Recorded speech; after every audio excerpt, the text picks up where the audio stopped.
Dear students, आज का हमारा टॉपिक है how to solve a quadratic equation by using a quadratic formula. कि एक क्वाड्रेटिक फार्मूला को यूज़ करके हम क्वाड्रेटिक इक्वेशन का सोल्यूशन, उसके रूट्स फाइंड आउट कैसे कर सकते हैं। तो ओके स्टूडेंट्स, अगर आप मेरे चैनल पे न्यू हैं, आपने फर्स्ट टाइम मेरी वीडियो प्ले की है, तो ज़रूर मेरे चैनल को सब्सक्राइब करें and also hit the bell icon, ताकि जब भी मैं इससे रिलेटेड कोई भी वीडियोस अपलोड करूं उसकी नोटिफिकेशन आपको साथ ही मिल जाए।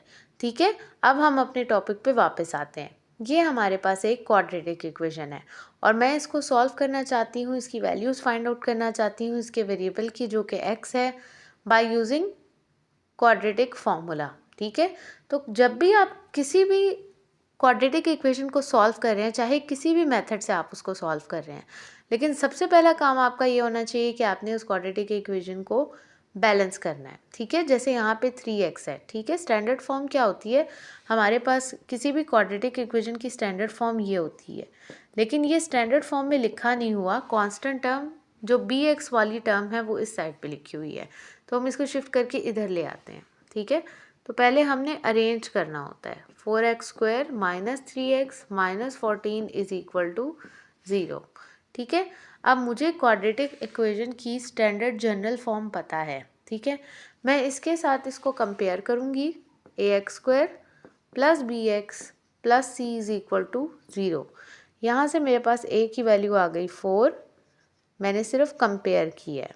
और आपने जब वैल्यू लिखनी है तो साथ में उसका साइन भी लाजमी लिखना है। जैसे यहाँ पे b की वैल्यू सिर्फ 3 नहीं है, -3 है, और यहाँ पे c की वैल्यू सिर्फ 14 नहीं है, -14 है। ठीक है, एक साइन से आपका पूरा सोल्यूशन गलत हो सकता है। अब आपके पास क्वाड्रेटिक फार्मूला क्या है, x is equal to -b plus minus square root b² minus 4ac/2a। तो आपने क्या करना है, वैल्यूज़ पुट करनी है सिर्फ। b की जगह आप क्या लिखेंगे, -3, लेकिन यहाँ तो ऑलरेडी एक माइनस है, उसके लिए हमें एक ब्रैकेट लगानी पड़ेगी क्योंकि वहाँ ऑलरेडी एक माइनस का साइन था। b² मीन्स -3 का स्क्वायर। ठीक है, -4, a की जगह पे मैं क्या लिखूँगी, 4, c की जगह पे -14। ठीक है, डिवाइडेड बाय 2, a की वैल्यू मेरे पास 4 है तो मैंने 4 लिख दी। अब मैं इसको क्या करूँगी, सॉल्व करूँगी।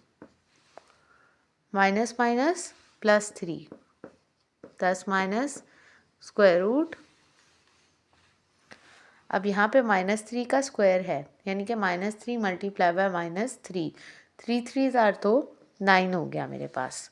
उसके बाद माइनस माइनस प्लस, ये यहाँ पे मैं लिखती जा रही हूँ।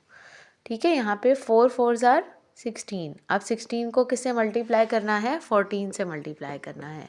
4 6 ज़ार 24, 2 कैरी चला गया, 4 1 ज़ार 4 प्लस 2 6 6 1 2 1 3 24।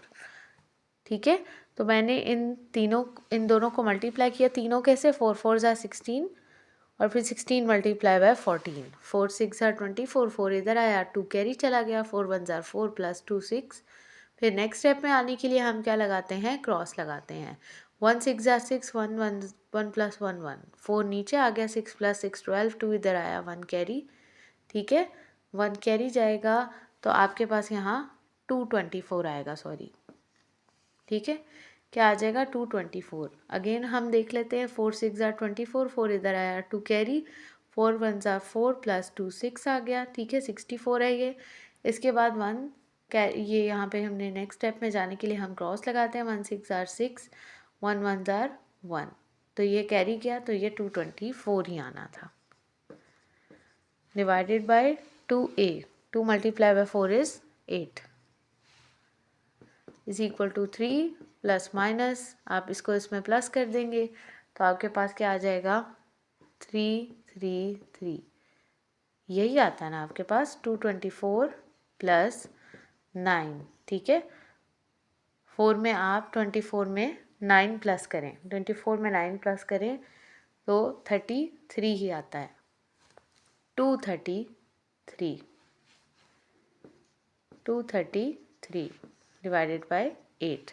अच्छा, अब मुझे पता है 233 किसी भी नंबर का परफेक्ट स्क्वायर नहीं है। ये मुझे कैसे पता चला, आप जब इसका स्क्वायर रूट फाइंड आउट करेंगे कैलकुलेटर पे तो इसका आंसर पॉइंट में आएगा।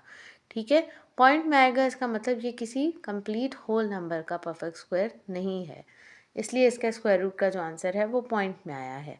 ठीक है, तो अगर आप उसमें भी सॉल्व करना चाहते हैं फर्दर वहाँ भी कर सकते हैं, नहीं तो अगर आपने यहाँ तक भी सॉल्व कर दिया तो उसे सही कंसिडर किया जाएगा। ठीक है, एक बार पॉजिटिव में एक बार नेगेटिव में हम इसको सोल्यूशन सेट में लिखेंगे। एक बार ये मैं पॉजिटिव में लिख रही हूँ और एक में ये नेगेटिव में लिख रही हूँ।